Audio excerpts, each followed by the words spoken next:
Tudo na paz, tudo tranquilo, estamos de volta para mais uma lição desta semana. Gente, desta vez nós vamos trazer a lição de número 4, a mordomia da família. O texto básico está em Josué, no capítulo de número 24, versículo de número 15, que diz o texto: porém, se vos parece mal aos vossos olhos servir ao Senhor, escolhei hoje a quem servais, porém eu e a minha casa serviremos ao Senhor. Josué capítulo 24, versículo de número 15. Portanto, quero dizer que nós vamos falar sobre princípios que vão mudar a sua maneira de pensar sobre a família.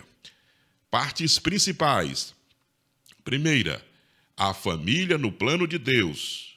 2, a mordomia da família. E número 3, a família cristã sob ataque.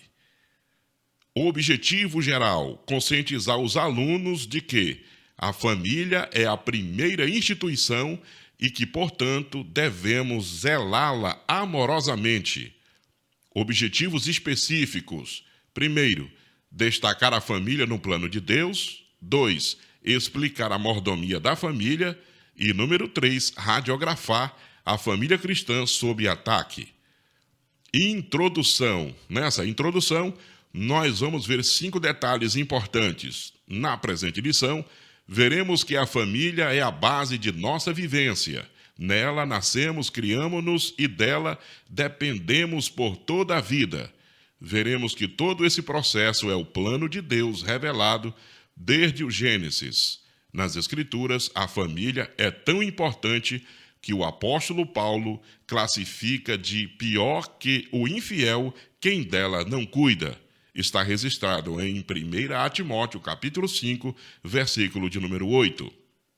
Assim, o propósito desta lição é mostrar que o amor de Deus pela humanidade faz com que todas as famílias da terra sejam o alvo de sua bênção, segundo como está registrado em Gênesis capítulo 12, versículo de número 3. Primeira parte principal, a família no plano de Deus. Primeira coisa, primeiro ponto, a instituição do casamento. Antes de estabelecer a família, Deus instituiu o casamento. O Senhor Jesus confirmou essa instituição original e legal conforme a lei de Deus. Diz a Bíblia: não tendes lido que o princípio, o Criador, os fez macho e fêmea e disse, portanto, deixará o homem pai e mãe e se unirá à sua mulher e serão dois uma só carne. Está registrado em Mateus 19, 4 e 5 e também em Gênesis, capítulo 2, versículo 24. Aqui está de maneira clara a origem do casamento como instituição divinamente estabelecida e, obviamente, estabelecida pelo próprio Criador e Senhor dos céus e da terra. Ponto de número 2, origem da família. O livro de Gênesis relata que a partir do homem e da mulher, Deus estabeleceu a família. Diz a Bíblia em Gênesis capítulo 1, versículo 28. E Deus os abençoou e Deus lhes disse: frutificai e multiplicai-vos e enchei a terra.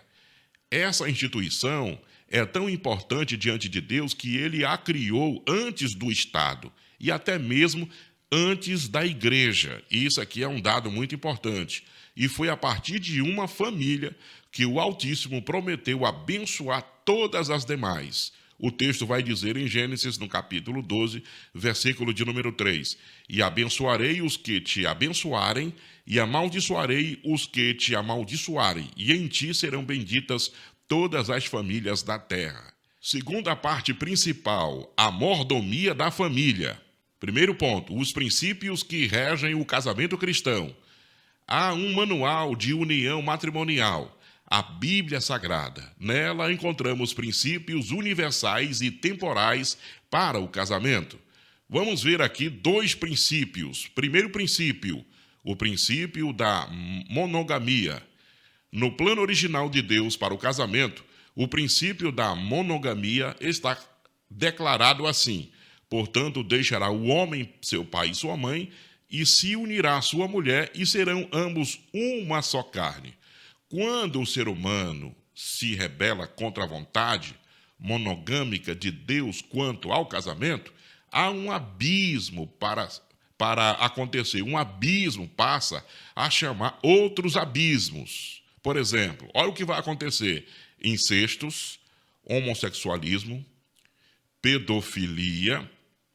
O incesto, na verdade, é o sexo entre os próprios membros da família. O homossexualismo já é bem conhecido de todos. A pedofilia é o sexo com de menores, com criança. Zoofilia, nesse caso, aqui é sexo com animais. A necrofilia é a pessoa que faz sexo com os cadáveres que estão mortos. E outras abominações semelhantes irão acontecer, por causa que o Senhor Jesus, ele estabeleceu isso aqui, ó, monogamia, tá certo? Diante de um quadro tão grotesco e estarrecedor, a palavra de Deus impõe-nos o padrão monogâmico, heterossexual e indissolúvel como a vontade original do Criador para o matrimônio. Agora a gente vai verificar o segundo princípio, o princípio da heterossexualidade. Nas Escrituras, Deus definiu para o casamento o princípio da união heterossexual. Um homem e uma mulher unidos para sempre sob as bênçãos divinas. Em Gênesis 2:24, estabelece o princípio monogâmico e heterossexual. O texto identifica o homem que deixa a casa de pai e de mãe para unir-se à sua mulher, tornando-se ambos uma só carne. Ao lado da monogamia, a heterossexualidade é o princípio inegociável em qualquer tempo ou lugar. Entretanto, cabe aqui uma advertência bíblica e séria. Esses dois princípios só sustentam o casamento se forem vividos sob a égide do verdadeiro e sacrificial amor de ambos os cônjuges. Por isso, lute por seu amor, ame o seu cônjuge, renove os votos periodicamente. Isso vai fazer com que a bênção de Deus permaneça na vida da família. Ponto de número 2, a prioridade da família.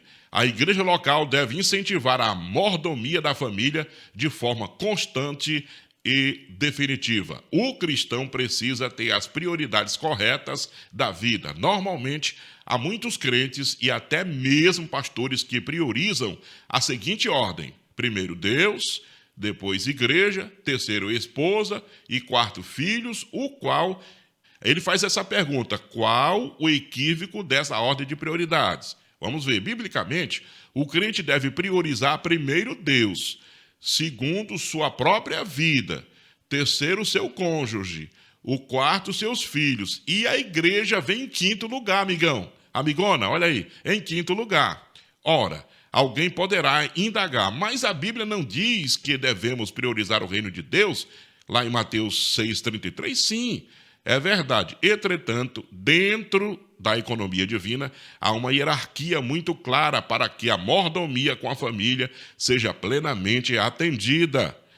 Então, a gente vai passar agora para o terceiro ponto, o relacionamento entre pais e filhos.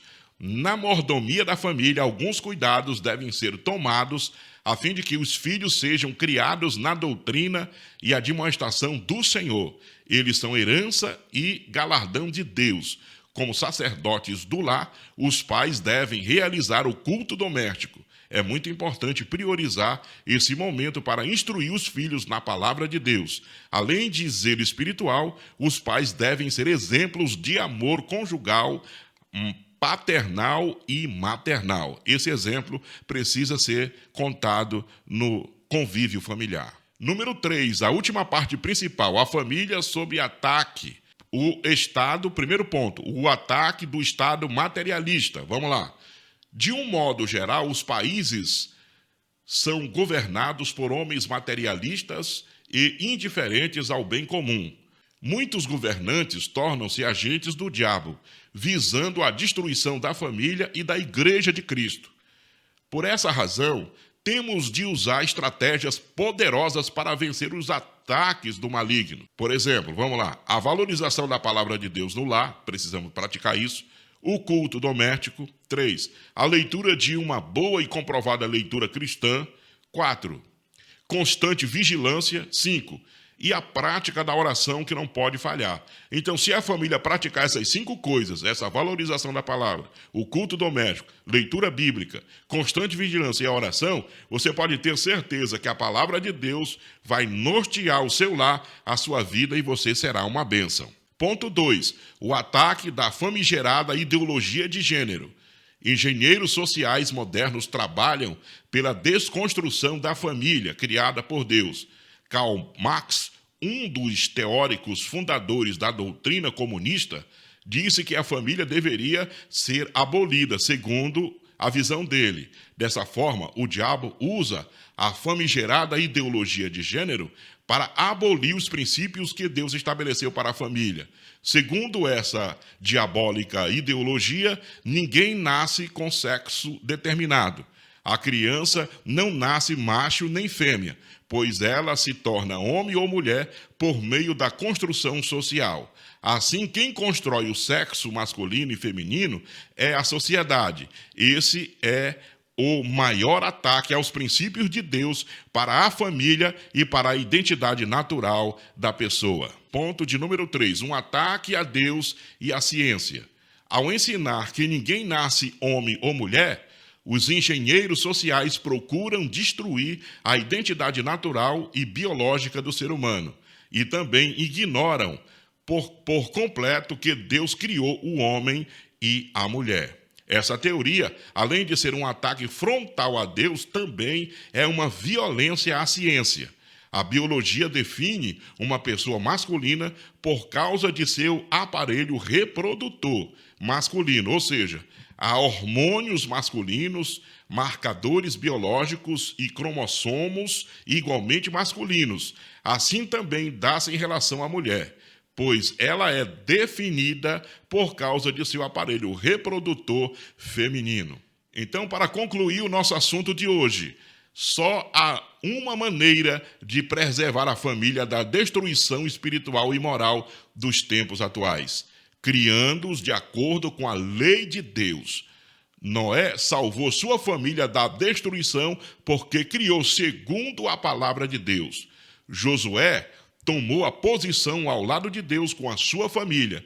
Diante dos desvios do povo, sua declaração é solene e exemplar: escolhei hoje a quem servais, porém eu e a minha casa serviremos ao Senhor. Que Deus em Cristo abençoe a sua vida e a sua família. Que você tenha uma ótima semana.